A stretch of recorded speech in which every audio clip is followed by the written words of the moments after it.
மக்கள் பூரா ஓடுறான். இந்த கரூர்ல ஓடுறான்ல, அது மாதிரி ஓடுனான். ஓடும்போது சொல்றாரு, ஓடு ஓடு நல்லா போ போ போ, கூத்தாடி பின்னாடி போ, அவன் கூத்தியாட்ட நாட்டை கொடுத்துட்டு போவான், ஓடு ஓடுனாரு. அவர் என்னைக்கு சொல்லிட்டு போயிருக்காரு, இன்னைக்கு நடந்து கொண்டிருக்கிறது, கண்ணுக்கு முன்னாடி நடந்து கொண்டிருக்கிறது. மொழி போர்ல மொழிக்காக செத்த தமிழ்நாட்டில் ஒருத்த மூஞ்ச பார்க்க செத்தா என்று சொல்வது எவ்வளவு பெரிய கேவலமடா, கேவலமடா. மூஞ்ச பார்க்க போய் செத்து போயிட்டாங்க. யாரும் பேச்ச கேட்க போல, அவனை பார்க்க போயிருக்காங்க. பார்க்க போய் செத்துட்டான். அவ்வளவு கொடூரமாடா இருக்கும். எனக்கு அந்த வண்டியை பார்க்கும் போதெல்லாம் இந்த ராட்சசன் படத்துல ஒரு வண்டி வரும், tongue tongue tongue tongue tongue tongue tongue tongue tongue, ஒரு வண்டி வரும் பாருங்க, அந்த வண்டி மாதிரியே இருக்கு அந்த வண்டியை பார்க்கும்போது.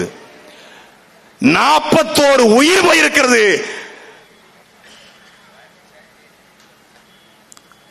உங்களுக்கு பழி வாங்கணும்னா என்னைய பழி வாங்குங்க, அவங்கள விட்டுருங்க. சிஎம் சார் எப்படி சிக்கிருக்கோம் பாருங்க. வீரம் படத்துல நம்ம தல அஜித் சொல்லுவாப்ல, டேய் நீ ஆட்களை தொடரணும்னா என்ன தாண்டி தொடரா பார்க்கலாம் அப்படின்னு அவர் சொல்லுவாரு. ரஜகல்ல புல்லகல்ல அப்படின்னு ஒரு பாட்டு வரும்ல, அதுல சொல்லுவாரு. இவர் அதை பார்த்துட்டு அஜித் இருந்து காப்பி அடிச்சு, சிஎம் சார் நீங்க என்னைய தாண்டி அவர்களை தொடுங்க. யார் உன்னை தாண்டி தொட்டது? என் அன்பிற்குரிய மக்களை, சிரிப்பதற்கல்ல, கரூர் கண்ணன் சீமானும் நாங்களும் சென்றிருந்தோம். எல்லோரும் 41 பேர் செத்து போயிட்டான், 41 பேர் செத்து போயிட்டாங்க. இல்லை, 43 பேர் செத்துக்கிறான்.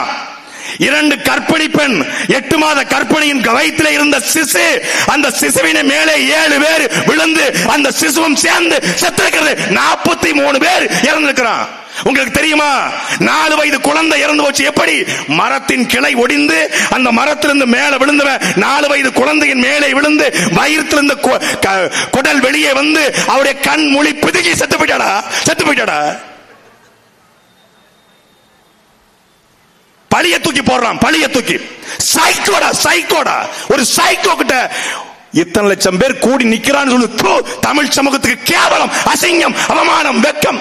எங்க அண்ணன் நெஞ்சில வெடிக்க வெடிக்க பேசுறாரு. தமிழர் ஒரு இனம் உண்டு, தனித்தேவருக்கு ஒரு குணம் உண்டு, வீரமும் மானமும் உயிரென்று பேசுறாரு. உலகத்துக்கு நாகரிகத்தை, பண்பாட்டை, கலாச்சாரத்தை, விருந்தோமலை கத்துக் கொடுத்த இனம். கீழடி ஆராய்ச்சியிலே, ஆராய்ச்சியை பாருங்கள். யானை தந்தத்தை சீப்பி செய்தார்கள், இரும்பை உருக்கினார்கள், தந்தத்தை உருக்கினார்கள், தங்கத்தை உருக்கினார்கள் பேசுறாரு. அவர் பேசிக்கிட்டு இருக்கும் போதே ஒருத்தன் கூட்டத்துல பிதிக்கிட்டாங்க, மெட்டி மிதிச்சிட்டாங்க, அங்க எல்லாரும் மயக்கம் போட்டு விழுந்துட்டாங்க அப்படின்னு NDTV ரிப்போர்ட்டர் கழுத்துல துண்ட போட்டு இழுத்துட்டு போயிட்டு இருக்கான். ஒரு மான தமிழ சீன பத்திரிகையில எழுதுறா, நடிகனை பார்க்க போய் 41 பேர் செத்து போயிட்டாங்க. சீன பத்திரிகை காரி துப்புகிறது. கேவலமா இல்ல? இந்தியாவில் எந்த மாநிலத்தில் நடந்திருக்கு? மோகன்லால் இல்லையா? மம்புட்டி இல்லையா? சல்மான் கான், ஷாருக் கான் இல்லையா? உலக நாடுகள்ல ஹாலிவுட் ஹீரோ டாம் குரூஸ் மிகப்பெரிய ஹீரோ. அவரை பார்க்க என்னையாவது கூட்டம் கூடி செத்ததா செய்தி உண்டா? இந்தியாவில் எந்த மாநிலத்தில் நடிகனை பார்க்க போய் செத்துருக்கிறான்? இன்னும் சொல்றான், விஜய் எதிர்த்து நீங்கள் பேசுவது திமுகவுக்கு சாதகமா போயிடும். மயிர்ல போவோம், மயிர்ல. டேய், நாங்க திமுகவையோ அதிமுகவையோ ஸ்டாலினையோ எடப்பாடியோ ஆட்சி அமைத்த வரலடா. நாங்கள் இனத்தில் காமராஜரை விட சிறந்த ஆட்சியை உருவாக்க எங்கள் சீமானை செந்தவன் சீமானை அரியணை ஏற்ற வந்த கூட்டம். இந்த கூட்டம் இது அறிவார்ந்த கூட்டம். எங்க பிரச்சனை என்ன? திமுக ஒரு நல்ல வரலாறு தெரிந்த ஒரு நோக்கமுள்ள தலைவன் உருவாக்கிய கட்சி. அது தடுமாறி போயிருச்சு. இது வரும்போதே தடுமாறி வருது. இது கட்டுப்பாடல்ல கூட்டம். இது கட்டுக்கடங்காத கூட்டம் அல்ல. இது கட்டுப்பாடு இல்லாத கூட்டம். இது கொள்கையற்ற, கொள்கையுள்ள கூட்டம் அல்ல. இது கூமுட்டை கூட்டம், இது தற்கொலை கூட்டம், இது ரசிகர் கூட்டம், இது கேடுகட்ட சைக்கோ கூட்டம். அதை உடைச்சு சுக்கு சுக்கா போடத்தான் நினைக்கிறோம் நாங்க.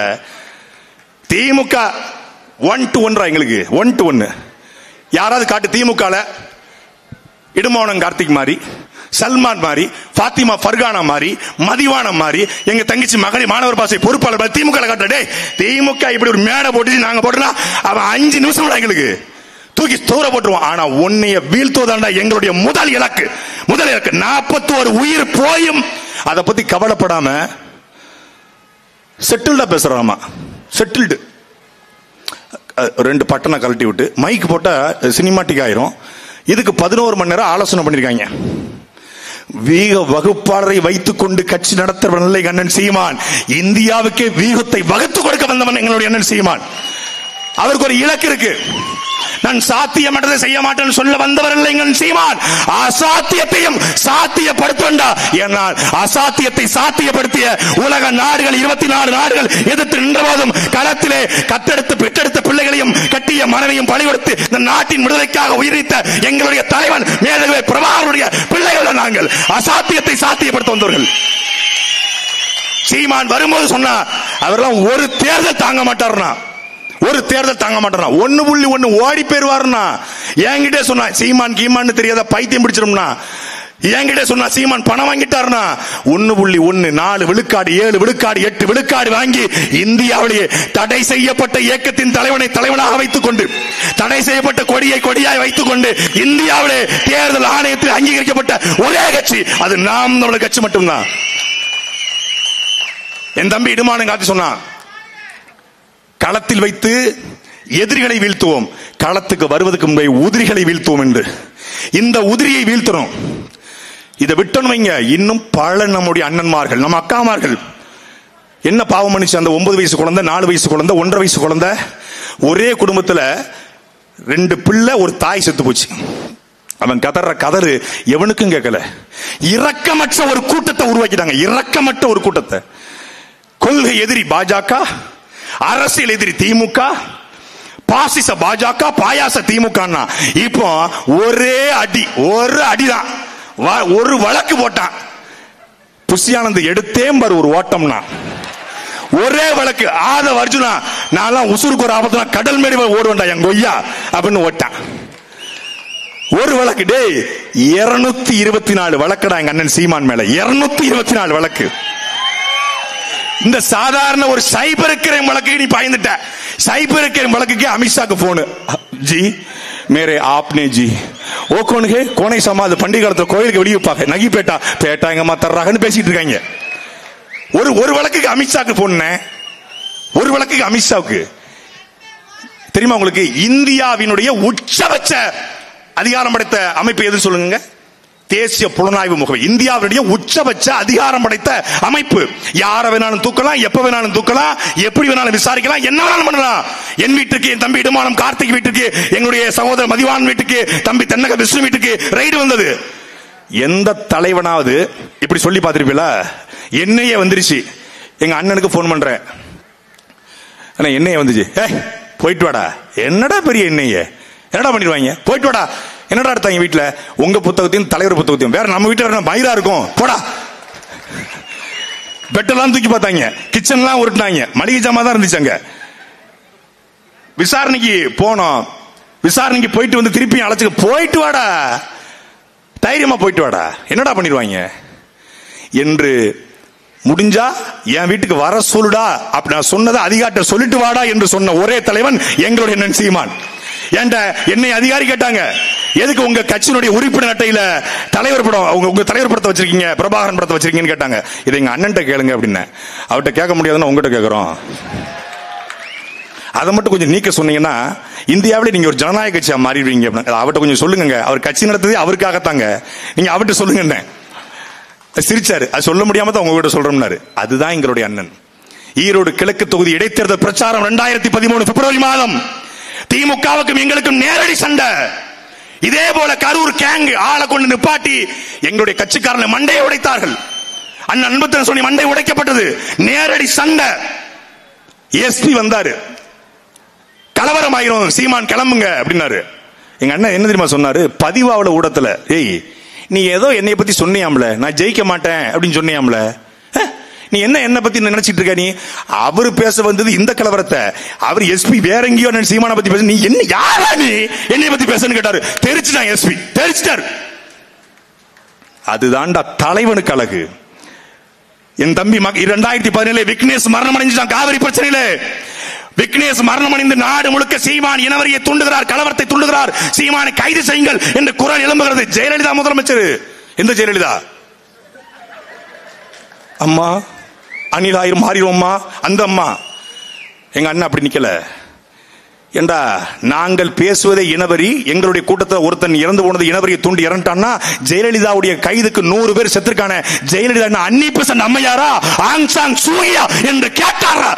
ஜெயலலிதா என்கிற வீர பெண்மணி, இரும்பு பெண்மணி அதிகாரத்தில் இருக்கும் போதே கேட்ட ஒரே தலைவன் எங்க அண்ணன் சீமான்டா. அதனாலதான் சாகும் வரைக்கும் அவர் கூட நிப்போம்டா. வெட்டி தோல்வியும் மயிறு மட்டை எம்எல்ஏ எம்பி என்னடா எங்க அண்ணன் கரம் பிடிச்சு நிப்போம்டா. எங்களுக்கு வேலம். ஏய், நாங்கெல்லாம் அவர் உருவாக்கிய பிள்ளைகள்டா. தாட்டை துறைமுருகன் திமுக பேருவாடி இம்பாடம் கார்த்தி தீம். நாங்க இன்னும் பஞ்சம் பழைக்க போறதுக்கு ராஜீவ்காந்தி கல்யாண சுந்தரம் கிடையாது. டேய், தொலைச்சு விடுவான். உங்களை தொலைச்சு கட்டத்தான் எங்களை களத்தை இறக்கிருக்காரு. எங்களெல்லாம் கட்டுப்படுத்தி வச்சிருக்காரு. எங்களுடைய சென்சார் போர்டு எங்க அண்ணன் அப்படிம்பாரு, கட்டுப்படுத்துவாரு. அவர் மட்டும் தம்பி இந்த அண்ணாத்துறை சொன்னார்ல, என்ன மட்டும் தணிக்கை இல்லாம ஒரு படம் எடுக்க விட்டா நான் நாட்டை போட்டிடணும். எங்க அண்ணன் மட்டும் எங்களுக்கு என்ன பேசுகிற தம்பி ஒரு அரை மணி நேரம் சொன்னா உன்னைய கொன்னு புதைச்சிடுவான். அடுத்த நாளை கட்சியை கலைச்சு போயிடும். அந்த அளவுக்கு வெறிய இருக்கணும். ஏன் களத்துல போய் மக்களை பார்க்கிறோம். எல்லோரையும் விமர்சித்தார்கள் தாவேகா. யார் யாரெல்லாம் தாவேகா விமர்சித்தோ அவங்க எல்லாரும் கருவில் நின்னாங்க. ஆனா அவர் இல்ல. இவர் தான் தலைவரா? விக்னேஷ் இறந்து போயிட்டான். அதை மட்டும் முடித்து விக்னேஷ் இறந்து போயிட்டான் காவிரி பிரச்சனையில. அவன் இறந்து அவனுடைய உடலை மன்னார்குடிக்கு எடுத்துட்டு போய் அடக்கம் செய்து அந்த நீதி நிகழ்வு முடிகிற வரையும் ஒரு நாள் இரவு முழுக்க தூங்காமல் அன்றைக்கு முழுமைக்கும் கண்ணீரோடு நின்ற ஒரு தலைவன் எங்களுடைய சீமான். களத்துல தன்னை நம்பி நிற்கிற பிள்ளைகளை கைவிட்டு விட்டு கையேறு நிலையில நான் எமோஷன் ஆயிட்டேன். நீ எமோஷன் ஆகலடா, நாங்க அடிஷன்ல மோசன் ஆயிட்டேன். எமோஷன் நாங்க எமோஷன் ஆயிட்டாரு. அவர் ரொம்ப சென்டிமெண்ட், அவர் ரொம்ப குழந்தை மாதிரி. அப்புறம் எதுக்கு அரசியலுக்கு வராரு? இப்படி எமோஷனல் ஆனவர், சென்டிமெண்ட் ஆனவர், வீக் ஆனவர் என்றால் நாளைக்கு ஒரு பிரச்சனை என்றால் களத்தில் நம்மளை விட்டுட்டு ஓடுவாரா ஓட மாட்டாரா என்ற கேள்விக்கு மட்டும் பதில் சொல்லுங்கள். என் அன்பிற்குரிய மக்களே, காமராஜர் விழாவில் கண்ட கருமத்தையும், ஐயாவின் விழாவில் அற்ப பதர்களையும், எங்க தாத்தாவின் விழாவில் தற்கொலைகளையும் பேசக்கூடாது என்றுதான் நினைச்சு வந்த சத்தியத்தை மீறி பேசிட்டேன். அதனால் காமராஜர் போல ஒரு உன்னத தலைவனுடைய, உண்மை தலைவனுடைய, நேர்மை தலைவனுடைய ஆட்சி வர வேண்டும் என்றால் நீங்களுக்கு ஒரே வாய்ப்பு, இறுதி வாய்ப்பு, நமக்கு இருக்கிற வாய்ப்பு விவசாயி சின்னத்திலே நாம் வாக்களிப்பது மட்டும்தான். எந்த சிவகாசியிலேயே நம் தாத்தா காலடி தடம் பதிந்ததோ அந்த சிவகாசியிலே நாம் தமிழக விவசாய சின்னம் வென்றது என்கிற வரலாறு பதிய வேண்டும். வரலாற்று ஒரு சின்ன பிழை நிகழ்ந்துருச்சு. எங்களுடைய தாத்தா கர்ம வீரர் காமராஜரும் எங்களுடைய தாத்தா தெய்வ திருமகனார் முத்துராமலிங்க தேவரும் கரம் கோர்த்து நின்றிருந்தால் இங்க அண்ணாவும் இல்ல, எம்ஜிஆரும் இல்ல, ஜெயலலிதாவும் இல்ல, ஸ்டாலினும் இல்ல.